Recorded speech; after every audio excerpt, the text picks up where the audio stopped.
Всем привет, с вами Рамштайнист, и сегодня начинаем смотреть. Да, заметьте, я политкорректно говорю смотреть, а не проходить. Подразумевая по опыту предыдущих игр, некоторых, что, возможно, полного прохождения не будет, а будет несколько серий. Так вот, мы сегодня начинаем смотреть такую игру, как Evochron Legacy. Это у нас космический симулятор с полетами добычи ресурсов, боевкой и прочими прелестями жизни.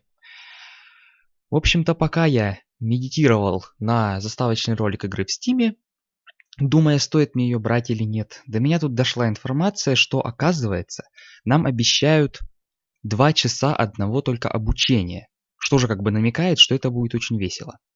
Но удивило меня больше всего не это. Удивил меня вес игры. Весит вот это вот чудо 353, внимание, мегабайта. Мегабайта, Карл. В нашем-то 2016 году, когда никого уже 10-гигабайтными играми не удивишь. Поэтому, собственно, я никак не мог пропустить такой интересный казус мимо своего внимания и решил все-таки игру попроходить. И сделать я это решил прямо с туториала, прямо с создания пилота. Поэтому я без понятия, что нас там сейчас ждет. Будем разбираться и учиться вместе. И, собственно, хватит трындеть. Что у нас здесь есть? У нас здесь панель создания пилота. Введите ник. Нет, что-то это не то. Вот. Введите никнейм и выберите роль. Наемник, шахтер, боевой пилот и исследователь. Каждому дается разное количество денег. Ну, у наемника, конечно, это соблазнительно. 80 тысяч. Но я, наверное, все-таки возьму исследователя. Что у них там вообще есть-то? Корабли у всех одинаковые. Двигатель у исследователя лучше всех. Топливо тоже. Энергетические ядра — это, судя по всему, нечто, что нам потребуется для боя, потому что их количество больше только у боевого пилота. Так, с грузовым отсеком у нас тоже беда. Зато у нас лучше всех прыжковый двигатель. Щита особо нет. Третьей ячейки снаряжения у нас тоже нет. Что такое particle и beam, я без понятия. Нет, ну я знаю, как это переводится. Я имею в виду без понятия, что это в данной игре. Ну, я думаю, разберемся, не беда. И secondary тоже без понятия. Да, как вы уже, наверное, заметили, в игре нет локализации. Но это не удивительно, игра вышла только сегодня. Поэтому, думаю, в ближайшее время они этот косяк наверстают. Ну, а пока мы и так разберемся, что к чему и почему. Есть две фракции также. Альянс и Федерация. Угу. Что-то у Федерации все печально как-то с начальным уровнем экономики. Зато несколько солнечных систем. Планет у Альянса больше. Систем Гейтс у нас меньше. Ой, у нас.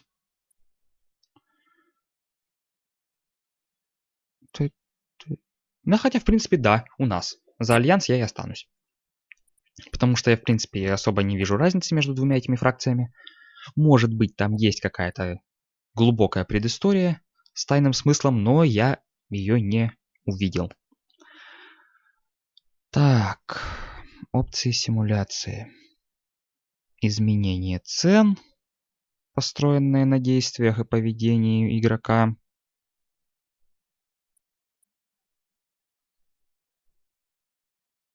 А, нет, не игрока.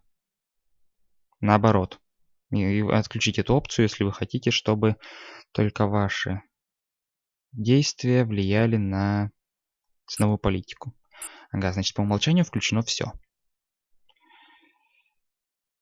Изменения в уровне технологий и экономики нет. Это мы оставим. И изменения в территориальном контроле. Да и это мы, в принципе, тоже оставим. Пусть все так и останется. Итак, удалить пилота, переименовать пилота, загрузить, создать. Загрузить. Поехали. Есть тут также мультиплеер. Его, я надеюсь, мы потом тоже потестим. Так, а тем временем, давай-ка мы уберем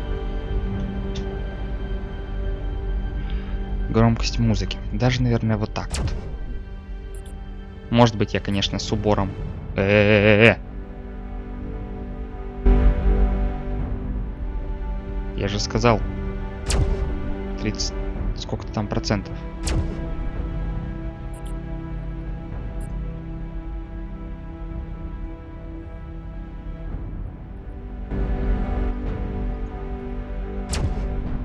Прикольно. Ладно, да, пусть будет вообще 19, раз уж оно такое самостоятельное. Посмотрим по видео, может быть, потом сделаю погромче. Ну и начинаем мы, как я говорил, с тренинга. Прям все. Прям расскажите мне все до последнего.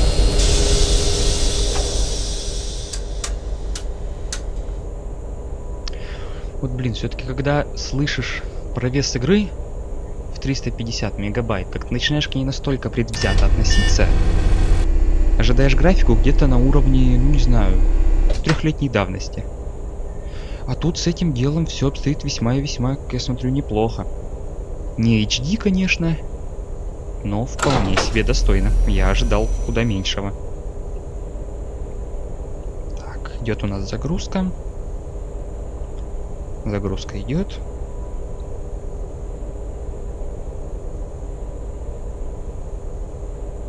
Welcome to Basic Flight, Systems, and Combat Training. А чё, This series of training sessions will provide you with detailed instructions on how to control your spacecraft, manage ship systems, navigate, build, trade, mine, and use weapon systems. You can skip most training stages by pressing Enter. You can also return to a previous training stage by pressing Alt-Enter. Some stages may require an action on your part before continuing. Так, ну, пропускать, я думаю, мы вряд ли что-нибудь будем. For this first session, we'll cover flight basics. The default flight control will be set to the mouse if no joystick or gamepad is detected. You can change the control setup as desired in the options menu. For mouse flight control, you can select either a point mode or a direction mode. The point mode will let you control your ship using a visual marker on the screen. The direction mode will let you control your ship based on how much you move the mouse. То есть сюда можно присобачить еще и джойстик. Ну, возможно, я этим потом займусь. Но сейчас меня устраивает режим управления мышкой. We'll start with velocity control. If you're using the mouse for flight control, you can use the wheel to adjust the velocity setting, or the default 1 to 0 keys to set it by percentage. The default plus and minus, or W and S keys, can also be used to trim the velocity setting. You'll notice the SET indicator will reflect whatever level of velocity you select, while the FVL indicator will display your ship's actual forward velocity level. Increase the forward velocity setting to maximum now, and observe how the ship's computer will apply forward thrust until the FVL value matches the selected SET value. Так, получается, SET это у нас заданное ускорение, а FVL это скорость, которая регулируется над всем чем угодно. WS колесиком мыши, плюс-минус, единичка 0. В общем, как только душа пожелает. Now reduce your forward velocity setting to 0. If you're using either the mouse or keyboard flight control mode, you can hit the backspace key to immediately set velocity to 0. Backspace, чтобы in addition to setting a desired velocity level in the positive range, the flight control system also includes the ability to select a negative velocity level. The plus indicator on the ship's status display will change to the letter R to indicate that the full range of velocity control has been enabled. Activate the full positive and negative range of available velocity control now by pressing the default right shift key. Так, правым шифтом мы можем включать себе отрицательные... Да что ты трендишь, дай договорить, а? Will be zero velocity, while lower levels will be negative and higher levels will be positive. The trim controls will let you select SET levels in either the positive or negative range. You can disable the full range velocity control mode now, if you want to, by pressing the right shift key a second time. In addition to your main engines, your ship also has a series of thrusters at various points on the hull. These thrusters are automatically controlled by your onboard computer to help keep your ship moving in the direction it is facing, but you also manually control the thrusters to rotate your ship and perform maneuvers. Use the current flight control device to yaw left and right now. Так, договаривая предыдущее, правым шифтом мы можем включить режим заднего хода у корабля, но я думаю, вы так это уже заметили, что я тут балуюсь. Говорить одновременно с этим товарищем я не буду, потому что не уверен в громкости звука. И поэтому буду просто по факту переводить то, что он говорит, потому что комментировать как бы особо нечего. Мне бы с этим хозяйством совсем разобраться. Next, pitch up and down. Good. The last rotation control is roll. For keyboard and mouse flight control modes, use the default Q and E keys for rolling left and right. Roll left and right now. Так, Q и E вращение вокруг центральной оси корабля. In addition to rotation and velocity control, you can also move your ship directly left, right, up, or down by activating the horizontal or vertical movement thrusters. On and off control for these thrusters is available using the default A and D keys for left and right horizontal movement, while the Z and X keys are used for up and down vertical movement. You can also add variable horizontal and vertical thruster control if the flight control device you're using supports enough access channels. Try moving horizontally left and right now. Так. А и D английские. Это у нас слева-право движение. Z и X вверх и вниз. The longer you activate a thruster, the faster you will fly in the opposite direction. When you disengage a thruster, your ship's computer will automatically apply counter thrusters to realign its course with the direction the nose of your ship is facing. Now try moving up and down using the vertical thruster controls. Again, the default key controls for up and down vertical thrusters are Z and X. Z и X, понятно. Well done. Flying in space involves mastering the effects of inertia. The Inertial Dampening System, or IDS, will help keep flight control simple by constantly using your thrusters automatically to keep your ship moving in the direction it's facing. The more momentum your ship has in a particular direction, the longer it will take for the IDS to alter your ship's movement toward a new heading. When you want to bypass the system and allow your ship to continue moving in a certain direction, press the IDS on-off key, default spacebar. The inertial label will be visible on your ship's status display when the IDS is off. Practice by building up speed in the direction you're facing, then turn off the IDS and rotate around a bit to see how inertia will let you continue moving in the original direction. Так, ИДС-ка это у нас система гашения инерции. Сейчас потестим, чем она у нас врубается. Пробелом. Turn the IDS back on to resume automatic thruster control. The IDS also supports adjustable throttle scaling. There are 9 levels you can select, and the current level is displayed at the right of the IDS indicator on the lower left cockpit display. X1 is the default level and provides the lowest level of throttle input range that is good for situations that can require rapid course changes, such as combat and docking. X9 is the highest and provides the widest range of throttle input, but it can take much longer for your ship to adjust course at higher speed settings. Try increasing the IDS scale value now, using the default numpad 9 key. Then change the throttle SET velocity level to see how the scale level impacts the input range. Return the IDS scale value to 1 when you are finished, using the default numpad 7 key. Так, 7 и 9 на нампеде мы переключаем мощность работы этой самой ИДС-ки.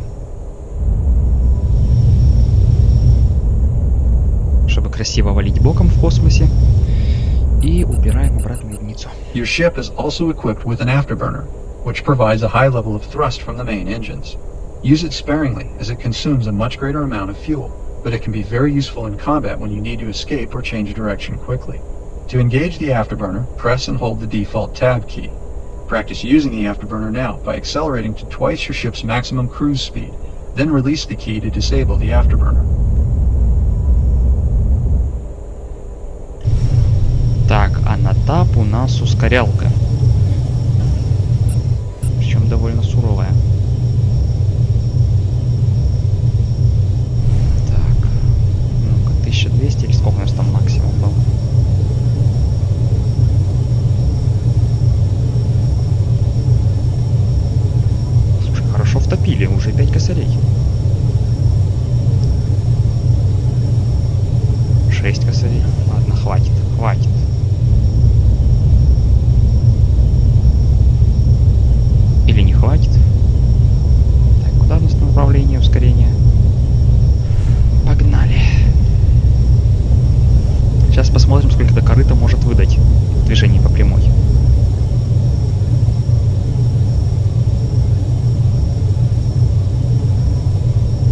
6400, 6500, 6600.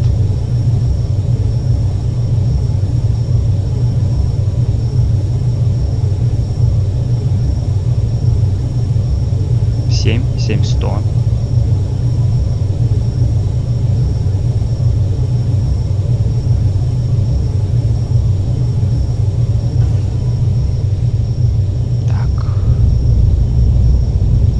That completes the basic flight control training section. The next section will cover cockpit displays and HUD heads-up display systems next.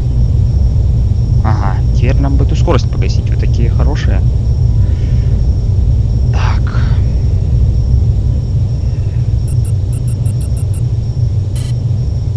Нет, это какая-то беда. Возвращаем обратно.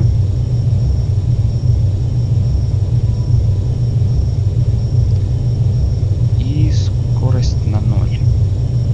Даже не на 0. Давайте-ка мы попробуем в минус увести. Минус 611. Что там? Backspace. Ага, шиш. Так легко мы не отделаемся. Моментально такую огромную скорость погасить не получается. Так, все есть. Мы остановились. И теперь, собственно, переходим к обучению интерфейсу корабля. Пошли. Combat environment and status information is projected onto your helmet's visor as a heads-up display, and on the 3 cockpit displays. In its default full mode, referred to as Mode 2, the HUD includes readouts for gravity, altitude, weapon energy, hull damage, and speed around the gun sight in the middle. HUD Mode 2 also includes motion ladders to help provide a sense of relative movement, along with a pitch ladder to indicate the orientation of your ship. Weapon firing mode and IDS status indicators are also displayed above the gun sight. The HUD can be turned off entirely, or use a reduced display mode, referred to as Mode 1, that removes the indicators around the gun sight, as well as the motion ladders and pitch ladder. Try cycling through the HUD modes now, using the default H key. Return to HUD Mode 2 when finished. Так, итого у нас есть 3 режима вот этого интерфейса. Так, нет, это что-то жесть, не надо. Это первый. И переключение всего этого добра осуществляется клавишей H. R русская. In Mode 2, velocity information is displayed at 5 locations around the rim of the gun sight, in the middle of the heads-up display. At the lower right of the gun sight are the FVL and SET velocity indicators. As explained in the basic flight control section, FVL indicates the forward velocity level of your ship, while SET indicates the set level of forward velocity you've selected for your ship to fly at. Так, ну, про скорость и ускорение мы уже помним.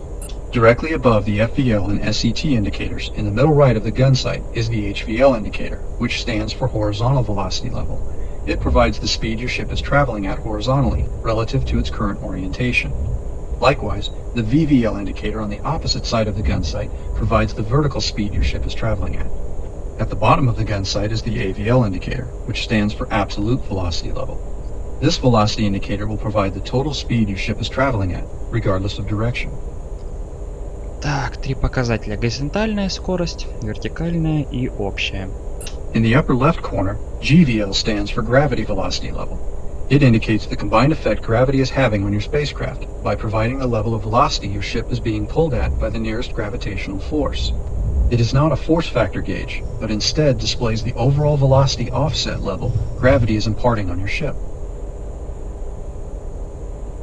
Так, показатель гравитации, который у нас пока на нуле.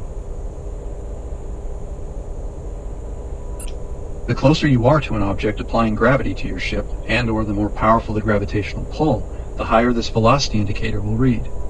The IDS will attempt to stabilize any velocity factors relative to the direction your ship is traveling, while also accounting for any gravity offset. This allows your ship to maintain a consistent velocity relative to an object's pull on it. If you turn off the IDS, the computer will stop compensating, and gravity will be allowed to accelerate your ship unrestricted in the direction it is being pulled. Итого ИДС-ка у нас может гасить не только нашу скорость, но также она компенсирует действие гравитации. Если ее вырубить, на орбите, все станет весьма и весьма печально, как я понимаю. It's important to learn to watch these velocity indicators, as they will help you keep track of what direction your ship is traveling at, as well as how fast. Such information is critical when performing maneuvers for combat, navigating obstacles in space, and while performing docking maneuvers. Блин, вот докинг я и хочу попробовать. Но что-то как-то не предвидится пока, судя по всему, возможности. The upper right corner of the gun sight indicates the current altitude of your ship, relative to the nearest planet or moon. The indicator won't activate until you are fairly close to such an object. The lower left corner of the gun sight provides indicators for weapon energy status and hull damage level in percentages. At the top of the gun sight are indicators for the weapon firing mode, IDS status, MDTS, and heat signature, which will be reviewed later in the Combat Weapons System section. Итого. Да, у нас есть показатель высоты, да, мы можем снижаться практически к самой поверхности планеты, что, собственно, офигенно. И, я надеюсь, нам дадут это попробовать. А еще внизу в процентах указано состояние систем оружия, которое я уже успел потестить, состояние нашего корпуса, а наверху режим стрельбы, режим ИДС-ки, МДТС, что это такое, я пока не знаю, и перегрев, который у нас был, когда мы использовали ускоритель, по-моему. There is one quick detail to point out in this section for the IDS mode indicator here.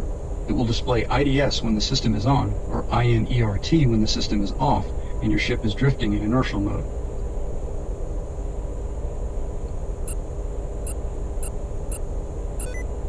А, это не то. Погодь. Нет, нет, нет, не надо мне залипание клавиш включить. Ты чё, наркоман? Тихо. Так. Доклацался, блин, правым шифтом. Пробел, да. Вот, inertial. Понятно. Поехали. The pitch ladder is displayed on each side of the gun sight and indicates the nose angle of your ship relative to the galactic ecliptic constant. Knowing the angle of your ship's nose can be useful when navigating to or from an object in space that is above or below your position. The HUD also provides a flight path marker, or FPM, that indicates the actual flight path of your ship relative to the direction its nose is facing. The FPM will not be aligned with the center of the gun sight when your ship's course is offset from the direction it's facing due to gravity or drifting. This can be a useful gauge to watch when trying to align your ship's course down a particular pathway for docking or when navigating obstacles. The FPM is available in both HUD Mode 1 and 2. Ага, это у нас отношение корабля к плоскости эклиптики и индикатор, который показывает, в каком направлении в данный момент движется наш корабль. Понятно. Дальше. The top part of the HUD includes the compass, flight timer, control thruster indicators, and several menu options. The compass indicates the heading of your ship relative to the galactic ecliptic constant, the same way the pitch ladder is calibrated. The compass is useful when determining a course to an object in space as well as when docking. Space station hangars are always aligned with the galactic ecliptic for easier docking navigation.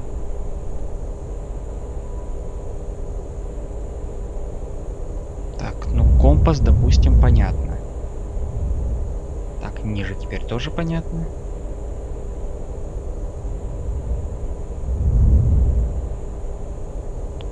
Вот сатана. Хорошо начал с этого, с обучения, иначе я бы со всем этим хозяйством сам не раздуплился. The control and thruster indicators display your ship's flight controller input status and thruster activity. Each indicator panel has a series of bars to display the level of input for control or the level of output for thrusters. They also provide a top view profile and a side view profile for visual reference. The top view is displayed in white, while the side view is displayed in blue.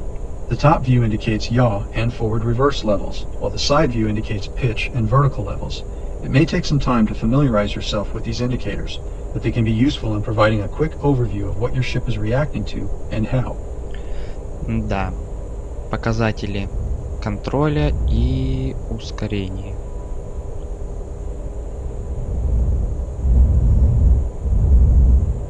Прикольно. Дальше. Menu options are on each side of the control and thruster indicators. To select a menu option, simply use the mouse pointer and click on the desired button.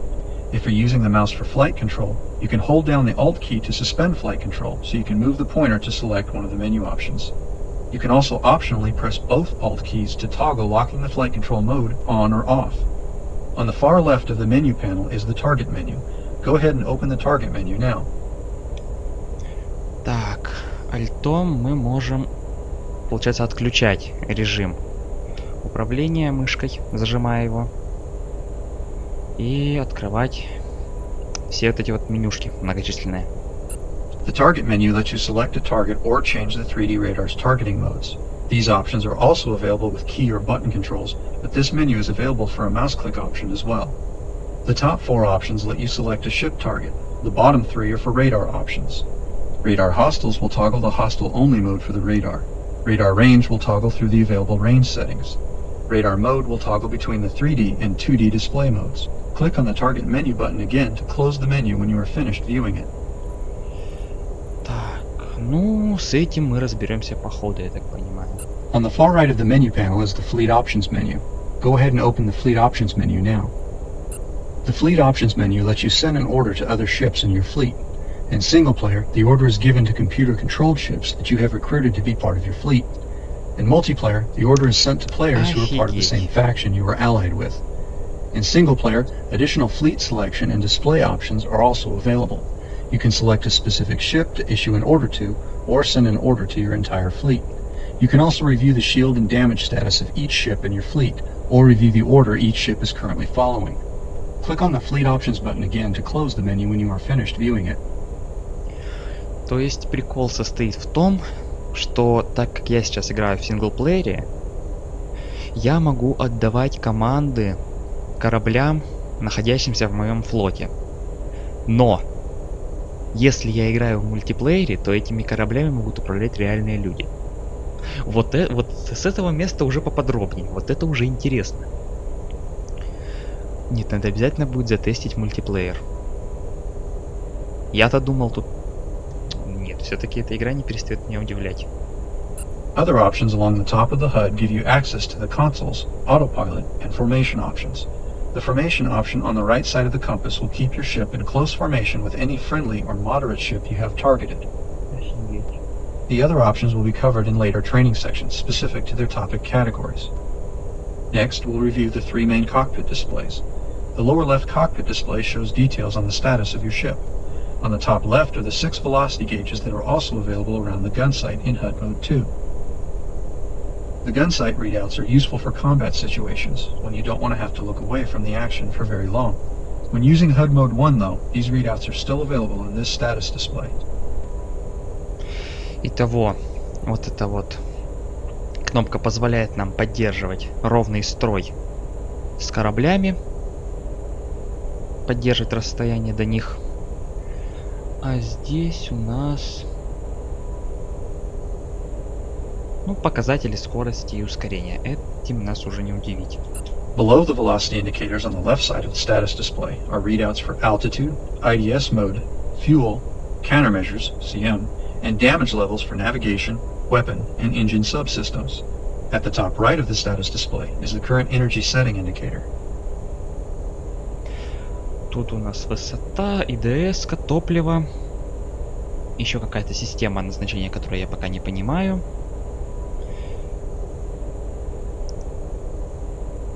И состояние целостности системы навигации, оружия и движков.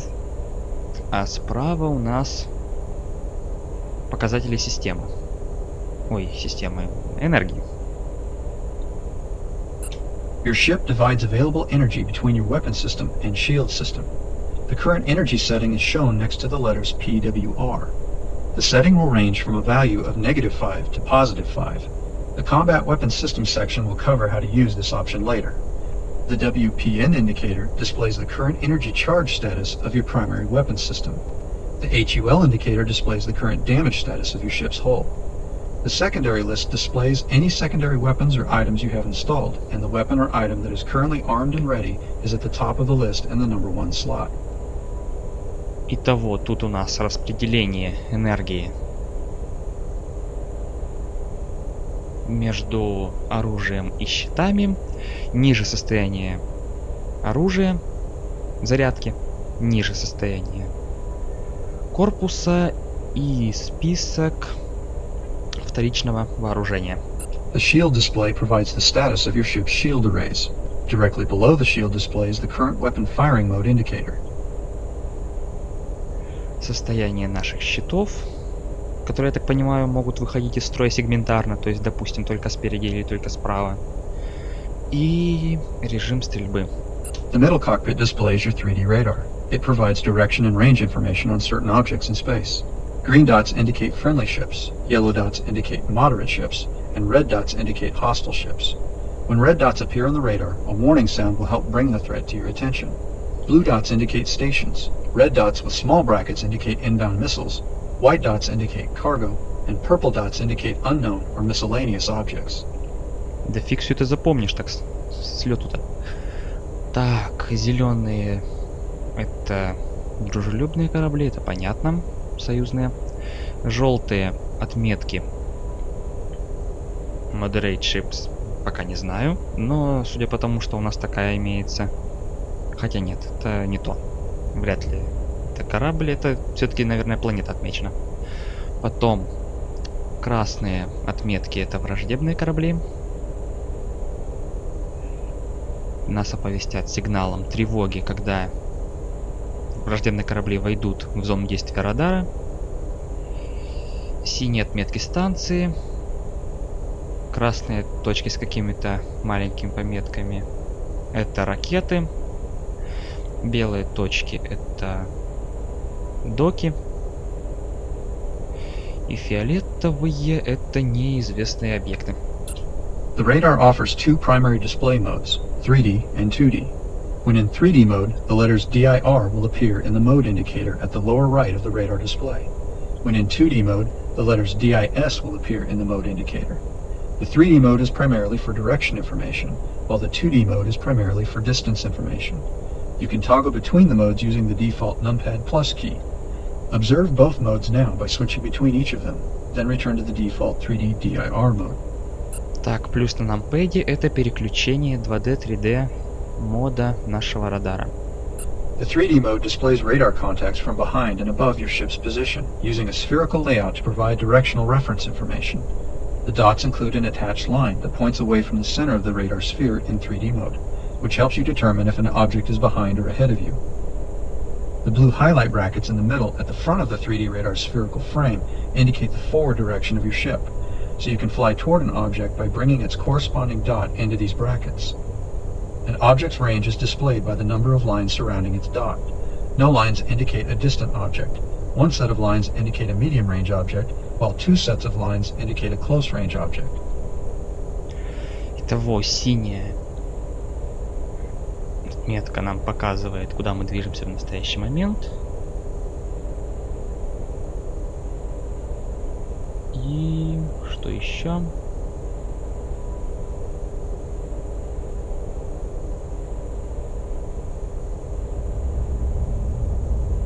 Назначение линий толком не понял.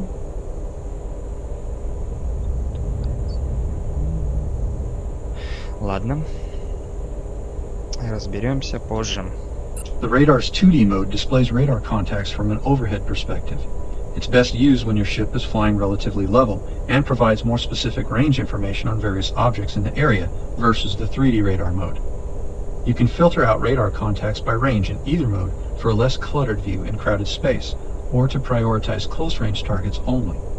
Ranges are available in 2K intervals, spanning 2K to 10K. Observe the various range modes now by toggling through each of them using the default numpad enter key, then return to the 10K range mode when you are finished. Так. Итого, в 2D режиме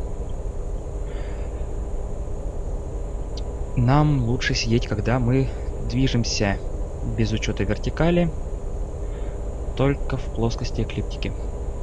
То бишь это нам дает более точную информацию о расстоянии до объектов, и мы можем также сконцентрироваться на более близко находящихся целях от 2 до 10 тысяч. Расстояние регулируется это добро энтером на нампэде. 8, 6, 4, 2, You can also limit the context displayed on the radar with the hostile mode. When enabled using the default numpad minus key, only hostile ships in range will be displayed on the radar. The total hostile contacts, THC, mode, and range indicators will change color to red when in hostile mode. The range to the current selected nav point is shown in the upper left corner of the radar display above NAV. Так. В левом верхнем углу у нас расстояние до выбранной навигационной точки. То бишь сейчас это у нас планета. И минусом мы можем перейти в режим, когда будут показываться только враждебные корабли. The display at the lower right of the cockpit shows details about the ship you are currently targeting. It can also display a list of ships in range, or be turned off entirely to avoid accidentally targeting a friendly ship in the area. To toggle the different display modes, press the default G key now. When finished, return the display to the target detail mode. Справа у нас показывается информация о корабле, на который мы нацелены. И также будет показываться список кораблей в выбранном радиусе. Так, подожди, вернемся в 3D режим. Можем это добро мы вообще отключить, чтобы случайно не нацелиться на союзный корабль. Переключение режимов, кнопка G. Или вообще отключить. When you have a ship targeted, its class, ID, faction affiliation, threat level, THR, forward speed, FBL, range, RNG, shield levels, direction, and hull damage will be shown on the display. If you've installed a cargo scanning device on your ship, you'll also see what's in the targeted ship's cargo bay once you're in range. That concludes this training section on the cockpit displays and HUD.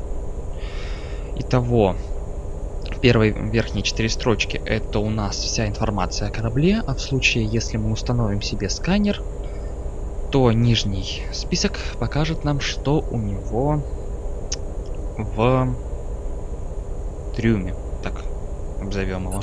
This section will cover the basics of space station docking.